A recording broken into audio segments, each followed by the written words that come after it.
Hi, I'm Heather Nyblade. I've been blind since birth and have had to deal with people who are unsure of how to interact around me. Today I'm going to talk to you about some important tips to remember when being around people who are blind or visually impaired. First, I'd like to discuss how to treat and interact around someone who's blind or has low vision. People who aren't sighted have the same feelings and capabilities as everybody else.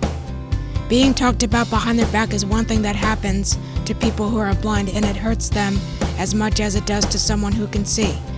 When somebody speaks for me, it makes me feel like they're not realizing I'm capable of self-advocating for myself.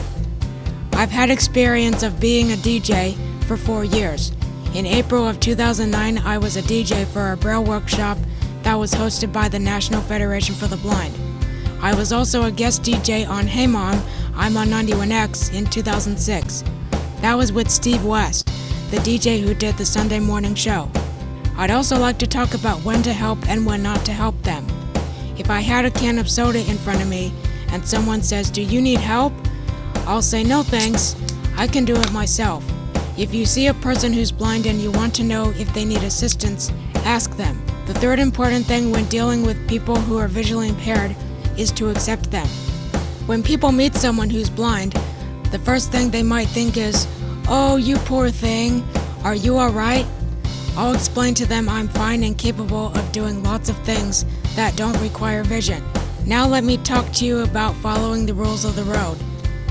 When a person who's blind is waiting to cross the street, a pedestrian or driver might wave at them thinking the person who's waiting can see them doing it.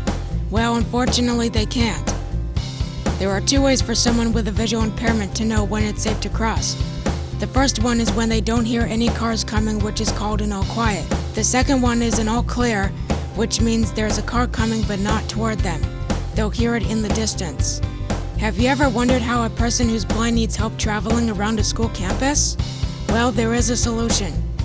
I use a cane, which is a tool designed to help me travel independently. If I end up hitting you with it, that's my way of figuring out what's around me. If there's an object in my way, such as a trash can, the cane will hit it. When I'm traveling around campus, there may be times when another student or teacher will stop and talk to me. It's important to avoid socializing with me when I'm on a route because I might end up getting off task. When I'm going toward a door, it's helpful to me when someone will ask if I need assistance if they're standing nearby. If they choose to offer assistance, I may not recognize when the door is open, which causes me not to move forward. Remember to let me know when the door is open so I'll be able to go inside the building. This helps especially when there's a lot of noise around me. Some adults who are blind will often consider getting a guide dog. A guide dog is trained to assist a traveler who's blind be successful in the community. When the adult is a first-time student, they are required to participate in a 1-month training program where they'll learn when to give the commands. They'll also learn how to do daily chores for their new companions, such as grooming, feeding, and walking. Touching a guide dog when their harness is on isn't necessary. The harness is an indication to let people know the dog's working and shouldn't be distracted.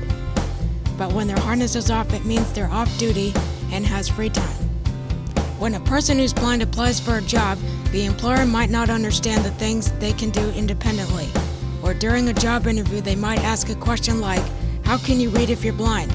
The answer to that is, "My fingers are my eyes to help me read Braille, a system of raised dots."